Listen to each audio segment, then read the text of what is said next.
Saludos a todos que nos están escuchando este día y estaré entrevistando a la doctora Bianca Valverde. Yo soy la doctora Anne Curino ya, de aquí de Cholula, Puebla. Y bueno, sin más, quiero que nuestra invitada, entrevistada, se presente, su perfil, quién es, cuál es su disciplina, dónde estudió y dónde trabaja actualmente. Entonces, por favor, Bianca, platícanos acerca de ti. Hola, ¿qué tal? Muchas gracias y estoy muy contenta de formar parte de este espacio, las conferencias por la divulgación libre de la ciencia. Bueno, mi nombre es Bianca Valverde, soy egresada del doctorado en Ciencias Sociales del Colegio de Sonora. Yo vivo en el estado de Sonora y actualmente trabajo en la Secretaría de Educación y Cultura en el área de investigación de incidencias en la Dirección General de Mejora Continua de la Educación, un nombrezote. Pero bueno, mis intereses personales en investigación van desde las políticas de drogas, temas de género, derechos sexuales y reproductivos y específicamente la reducción de daños como estrategia alternativa a todas estas propuestas que conocemos para atender o prevenir el tema del consumo de sustancias. Un poquito por ahí son mis áreas de investigación. Muchas gracias, Bianca. Ahora sí, antes de que nos puedes platicar más ampliamente acerca de tu tema, algunas preguntas iniciales que te quisiera hacer. Específicamente, pues te vas a enfocar hoy en cuestiones de género y droga, ¿verdad? Estamos hablando de esto. ¿Nos podrías un poquito platicar por qué te interesaste en ese tema? Y qué es lo que, digamos, mantiene tu pasión acerca de investigar investigar esta problemática? Bueno, primero me parece bien importante como establecer esta pregunta porque creo que es desde donde nos situamos en las ciencias sociales, ¿no? En las ciencias sociales hablamos como de como esos ejercicios de reflexividad y desde el lugar de enunciación, es decir, desde el lugar desde donde nos paramos como investigadoras o investigadores, ¿no? En mi caso, yo llegué a este tema de investigación primeramente haciendo intervenciones de reducción de daños con poblaciones consumidoras específicamente de sustancias inyectables, haciendo intervenciones comunitarias. Después, con el tiempo, o sea, a la par, yo ya me asumía como feminista y colaboraba en colectivas, un poco difundiendo y tratando de incidir en temas de salud sexual y reproductiva. Y entonces, cuando entré al doctorado, encontré como un punto de cruce entre el género y las políticas de drogas. Y bueno, ese es el lugar en el que me he situado desde que empecé a investigar sobre temas de género, reducción de daños y poblaciones consumidoras de sustancias inyectables. Y para mí, como un poco como pensando que es como la pasión que me tiene en este tema de investigación específicamente, pues es justamente como el tratar de no ser indiferente a las realidades que viven personas en contextos altos de vulnerabilidad. Yo he trabajado principalmente con personas habitantes de calle o mujeres y hombres también, pero principalmente mujeres que viven en alto grado de marginación, es decir, sin acceso a servicios de salud, sin acceso a un trabajo formal, sin vivienda y todas estas características y el ver como todo el, como todas estas condiciones de vida de la población, pues me han hecho como no quitar el dedo del renglón y tratar de ver, sí generar investigación, sí generar evidencia científica, pero también como a la par buscar de qué manera se puede, todo esto puede impactar directamente en las condiciones de vida de estas poblaciones. Ujú. Gracias, Bianca. Todavía antes de darte la palabra de presentación, una pregunta que pues aquí me está surgiendo. ¿Hay algún momento, experiencia, encuentro específico que ha sido como sumamente relevante para el desarrollo de tu tema, de tu trabajo, algo que ha impactado especialmente mucho lo que estás haciendo? Yo creo que ha habido varios en trabajo de campo. Y el trabajo de campo que yo he hecho ha sido, o sea, la manera en la que yo me he acercado a la población en calle principalmente ha sido a través de intervenciones de reducción de daños. Voy a explicar así muy rápidamente la reducción de daños. Como su nombre lo dice, es un conjunto de estrategias, es un paradigma que se opone a la prohibición de las drogas. Como sabemos, todos los esfuerzos encaminados para acabar con el problema de las drogas tienen que ver con la lucha contra el tráfico, etcétera, ¿no? Pero digamos que un ámbito que ha quedado como poco atendido eh, es qué pasa con las poblaciones que no pueden o no quieren dejar de consumir sustancias. Entonces, la reducción de daños es una alternativa a todo este paradigma de la prohibición y entonces busca o se enfoca en reducir riesgos y daños por el consumo de sustancias y estos como ya aterrizados en el ámbito donde están las poblaciones, en intervenciones comunitarias concretas, van desde intercambio de jeringas, pruebas rápidas de VIH, sífilis, hepatitis C, que es, digamos, donde se encuentran como focos rojos de estas infecciones y también se busca dar consejería y en dado caso de que sea necesario, vincular a tratamiento a la población. Entonces, como dije, yo empecé trabajando con la población a través de estas intervenciones y para mi trabajo de tesis fue igual, ¿no? Continuar con las intervenciones. Y en ese trabajo de campo, pues sí hubo varias experiencias que me no voy a decir como que me marcaron, pero sí que me dejaron como resonando, ¿no? Y a la vez como no indiferente a las vivencias de lo que viven estas poblaciones. Una vez, siempre lo menciono, ¿no? Pero un usuario que estaba yo haciéndole una prueba rápida de VIH y entonces le pregunté cómo estaba, ¿no? Como cuando uno está haciendo una entrevista y hace el rapport, ¿no? Y en el rapport ahí más o menos vas como sondeando a la persona con la que estás o que quieres tener como esta interacción. Y entonces yo le pregunté que sí, cómo estaba, solamente eso, y no me contestaba. Y entonces yo con el dedito así para hacerle la prueba limpiándole, ¿no? Entonces volteo a verlo y está en un mar de lágrimas y me dice, hace mucho tiempo que nadie me preguntaba cómo estoy. Y eso para mí fue como fuerte, ¿no? Fuerte porque a veces no nos detenemos como a pensar en cosas tan pequeñas como validar la existencia de la otra persona.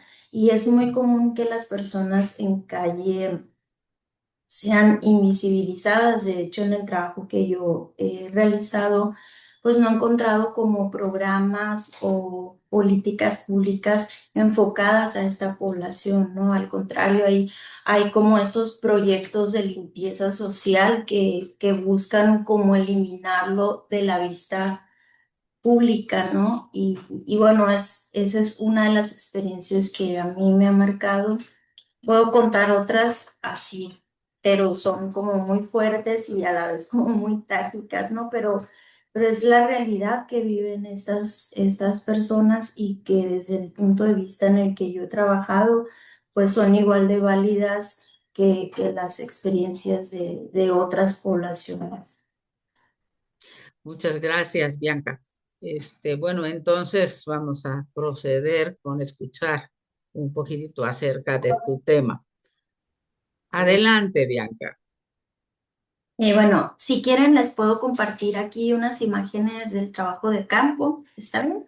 Bueno, primeramente quisiera hablar así muy rápidamente del trabajo de investigación que hice específicamente para mi tesis doctoral y que, digamos, marca como el inicio para mí de mi trabajo de investigación formal en este ámbito. Yo hice mi trabajo de campo en dos etapas. En el primero documenté las estrategias de reducción de daños de una organización civil en la ciudad de Mexicali, Baja California.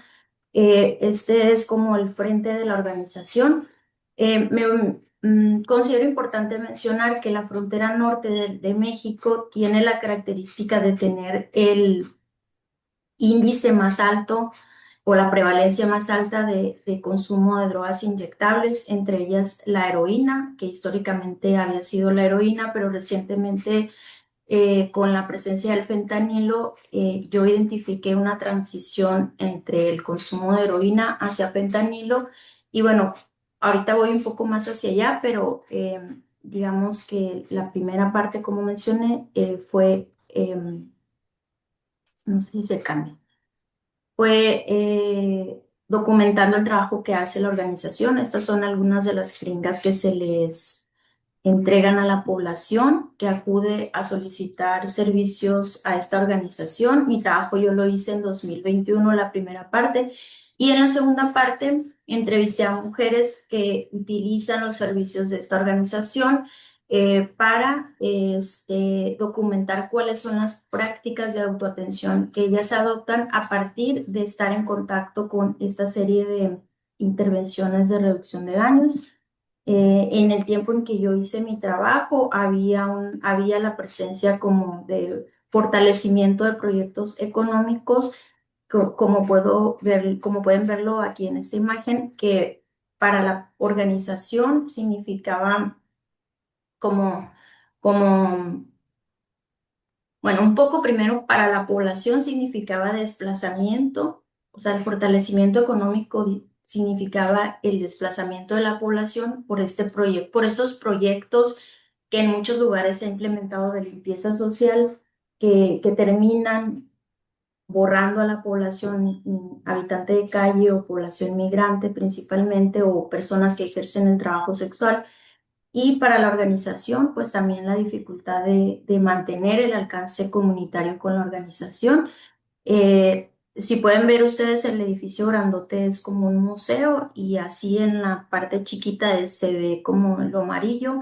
La entrada de la organización es como un desdibujamiento, ¿no? Del trabajo comunitario en el tiempo en que yo hice el trabajo de campo. Aquí se ve un poco más cerca. Tuvimos la oportunidad de trabajar, de participar en una de las marchas del 8M, visibilizando que las mujeres que consumen sustancias, pues tienen como la misma, perdón, fue del 28S, ya me acordé, tienen como la misma capacidad de decidir sobre sus propios cuerpos, ¿no? Un poco como el material al que tiene acceso la población que acude a la organización. Aquí también son imágenes de la organización. Este cartel que ven aquí de la naloxona, pues es un medicamento que en nuestro país está todavía en la lista de medicamentos controlados, pero que en Estados Unidos ha sido una respuesta de salud pública a la crisis de sobredosis por consumo de opioides, específicamente por consumo de fentanilo, y que por la cercanía con Estados Unidos, las organizaciones que se encuentran en esta zona fronteriza, que son tres, en Juárez, Tijuana y Mexicali, han logrado acercar ese medicamento a la población porque se ha detectado también aumento de sobredosis debido al aumento o a la presencia de fentanilo en algunas sustancias, principalmente en la heroína y cristal, ¿no? Y con relación a esto, pues ha surgido como un tipo pánico social porque como estas narrativas de que todas las drogas traen fentanilo cuando organizaciones de la sociedad civil como esta han identificado que solo algunas sustancias traen fentanilo, ¿no? Bueno, este es un poco también como en ese tiempo de pandemia funcionaba el protocolo de seguridad. Aquí acudimos a un centro de rehabilitación, a un centro de tratamiento, a hacer pruebas rápidas de VIH, sífilis y hepatitis C. Este es como el vehículo de la organización. Aquí íbamos a una de las usuarias a que le pusieran la vacuna del COVID, que la presencia de la organización con esta población ha sido como una especie de puente para acercar servicios de salud, en este caso, el que nosotras hayamos llevado a la población, en este caso esta chica, a que tuviera acceso a la vacuna, pues quizás hubiera sido difícil si ella sola por sí misma hubiera llegado, porque es bien común que por el estigma les nieguen servicios de salud o servicios de atención. Bueno, un poco esa es una manualidad que es una de las usuarias y estuvo en una ocasión el módulo de la Comisión Estatal de Derechos Humanos. Y bueno, esas son algunas imágenes nada más que quería como compartir como para que pudieran imaginarse un poco las intervenciones y como ponerle quizás ojos un poco como al lugar, ¿no?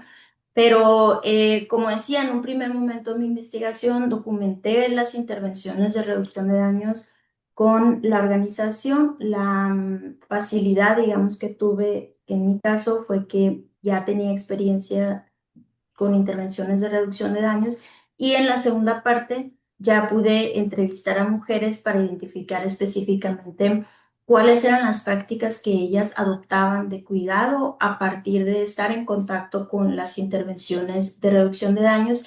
Y bueno, en ese transcurso surge casi sin querer como esta mirada también desde el género, cómo a las mujeres específicamente estas políticas de drogas prohibicionistas les afectan en su condición de vida, ¿no? Y bueno, sumado a las dificultades del acceso a salud, encontraba, por ejemplo, que no tienen acceso a servicios de salud sexual y reproductiva como el Papá Nicolau. Incluso hay mujeres que ya mayores buscan también, por ejemplo, atención o detección de enfermedades crónicas como diabetes o hipertensión, que contrario a estas narrativas que escuchamos de las personas consumidoras de sustancias, pues son personas que se preocupan por su salud, pero no encuentran los medios para acercarse a recibir servicios de atención o prevención, ¿no? También que la presencia del fentanilo sí ha modificado dinámicas y prácticas de consumo, como mencioné en algún momento. em, Hay como una transición, sobre todo de la práctica de inyección a consumir fentanilo fumado, y eso también tiene otras implicaciones de salud. Hay aumento de sobredosis en poblaciones consumidoras de opioides, y es por eso también estas estrategias de prevención de muertes por sobredosis. Y bueno, como para no extenderme tanto, un poco por ahí fue la experiencia que yo tuve en mi trabajo de campo y digamos, algunas líneas futuras de investigación que me gustaría como seguir averiguando, profundizando, pues es el impacto específicamente en la salud sexual y reproductiva, como en ámbitos ya más específicos, por ejemplo, el acceso al Papá Nicolau, a la mamografía, a la interrupción legal del embarazo.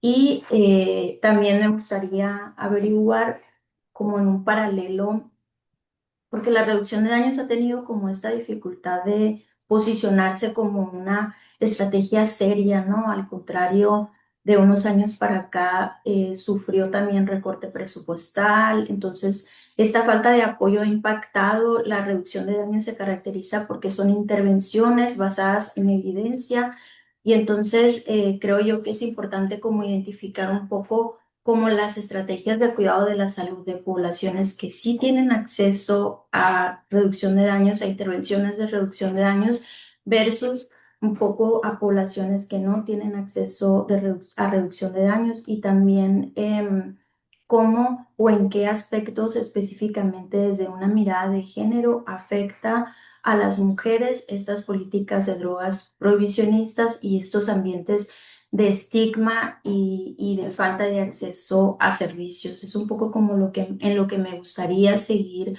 profundizando y si es posible, pues como aportar a la evidencia de que la reducción de daños es una estrategia que ayuda a las poblaciones y que tiene este potencial comunitario, ¿no? Es decir, de llegar a lugares donde otros ámbitos, como el ámbito más institucional, tiene la dificultad de llegar y conocer también cuáles son las modificaciones en las prácticas y dinámicas de consumo de la población a partir de la incorporación de nuevas sustancias, como ha sido el caso de la presencia del fentanilo, ¿no? Que es una sustancia que llegó así sin avisar y que así dice la población. Yo no sabía que lo que estaba consumiendo tenía fentanilo, hasta después empecé a notarlo con cambios físicos, digamos, extraños, y ya después se fueron pasando casi de boca en boca eso, ¿no? Que se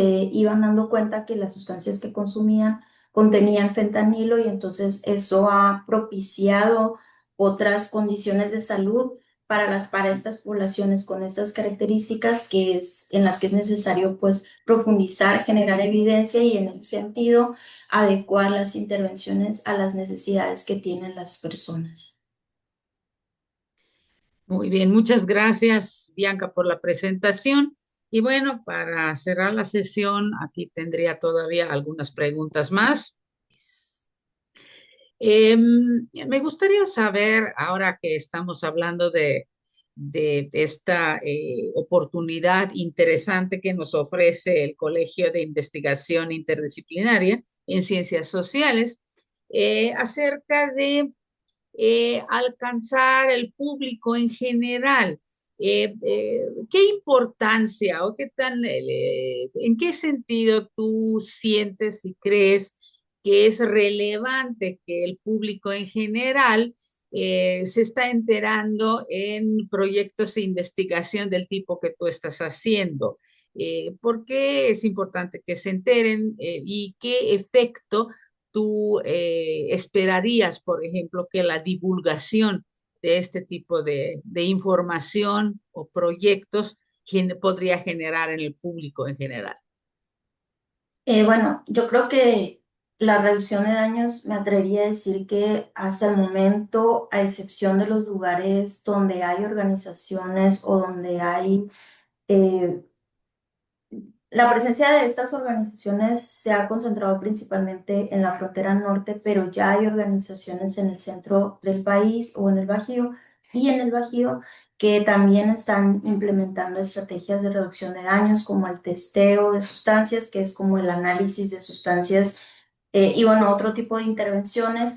Yo creo que hoy más que nunca es importante como generar evidencia de otras formas de entender el fenómeno del consumo de sustancias, ¿no? Y no nada más como, porque ha persistido esta mirada de atender este problema, entre comillas, desde el tema de seguridad y entonces se ha perdido o se restan los esfuerzos que se hacen desde la salud, que es en lo que se enfoca la reducción de daños. Y yo creo que hoy, justamente más que nunca en estos tiempos de cambios en las dinámicas y prácticas de consumo, hemos, por ejemplo, identificado que las personas en general, hombres y mujeres, empiezan el consumo desde edades más tempranas y empiezan desde edades más tempranas a consumir diferentes sustancias. Y eso que nos dice que los programas y las políticas implementadas históricamente no no están funcionando, ¿no? Porque las personas siguen consumiendo y entonces creo yo que en esa lógica eso nos debería como de dejar la lección de que es importante comprender desde otras miradas el consumo de sustancias y para mí eso es lo que hace la reducción de daños, ofrecer otras miradas y una característica que es bien importante de la reducción de daños, que es uno de sus principios básicos, es que pone en el centro a las personas antes que a las sustancias. Y entonces se habla desde una perspectiva sí de género y también de derechos humanos, ¿no? Entonces, creo yo para mí es como urgente que entendamos el tema de las drogas desde otras miradas, tanto desde la forma en cómo nosotras y nosotros como lo entendemos, pero también el estigma que hemos internalizado como a partir de todas estas narrativas, que muchas de esas narrativas no están basadas pues en evidencia científica y que replicamos, ¿no? A veces sin detenernos como a analizar el tema un poco más allá. Entonces, y ahora las discusiones se están enfocando mucho como en este punto o en este concepto que ya es como muy conocido de la interseccionalidad, perdón, perdón, que es como el tema de las drogas o el fenómeno de las drogas está cruzado con otros aspectos como la clase social, el género, la raza, la orientación sexual, etcétera. Y en ese sentido, pues pensar otras intervenciones o estrategias que no criminalicen a las personas que consumen sustancias y también que se fortalezca como las intervenciones desde la salud y también, pues sí, desde una mirada como más desde los derechos humanos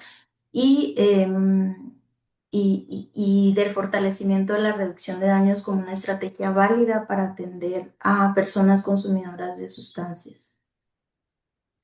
Muchas gracias. Ahora, como una reflexión o pregunta final y justamente pensando es que tenemos o vamos a tener un público con perfiles muy distintas desde personas jóvenes, desde la juventud hasta seguramente otros investigadores, pero también público en general. Este, em, la pregunta sería, ¿qué consejo, recomendación tú estarías dando al final para todos aquellos que tienen interés en acercarse a este tema? Bueno, primero yo quisiera mencionar que que las políticas de drogas y la reducción de daños necesita de todas las disciplinas, ¿no? Desde la comunicación, porque los medios de comunicación tienen una gran responsabilidad en las narrativas y en la forma en que entendemos el tema de las drogas, desde la psicología, la salud mental, o sea, todas las disciplinas me atrevería a decir yo que pueden aportar, ¿no? No nada más la antropología, qué sé yo, ¿no?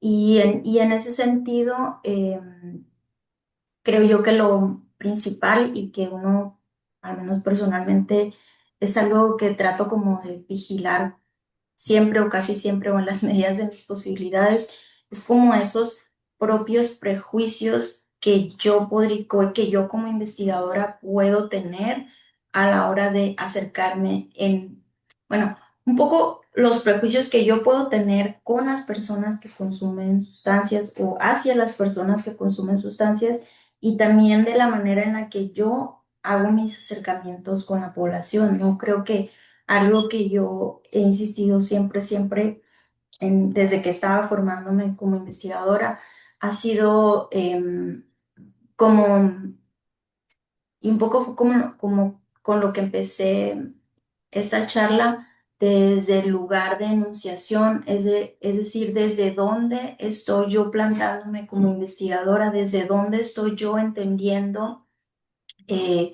este fenómeno que es muy, muy complejo y que obviamente mi propia subjetividad está atravesada, ¿no? Ya sea por asumirme o no como persona consumidora, que soy, ya me sitúa en un lugar, eh, desde cómo llego yo con población que por sus características viven en alto grado de marginación y vulnerabilidad, y entonces ahí hay como, o puede haber como relaciones de poder que muy fácil se pueden desdibujar. Entonces, esta como vigilancia o esto como autovigilancia o estos ejercicios de reflexividad, para mí ha sido como muy importante nombrarlos, porque también en ese nombrar es que uno va haciendo como la ética en la investigación, ¿no? A diferencia de cuando uno trabaja con químicos o con fórmulas matemáticas, pues hay como una distancia muy marcada, ¿no? Pero cuando trabajamos con poblaciones específicamente como con estas características, sí es bien importante como hacer como vigilancia cotidiana, ¿no? Un poco es como una de mis reflexiones finales. Muy bien, muchas gracias, Bianca. Y bueno, yo creo que con esto estamos terminando esta entrevista bastante interesante de muchas cosas muy relevantes acerca de una problemática general que está afectando, eh, yo diría, prácticamente todas las poblaciones en nuestro planeta, ¿verdad? Y que está teniendo cada vez eh,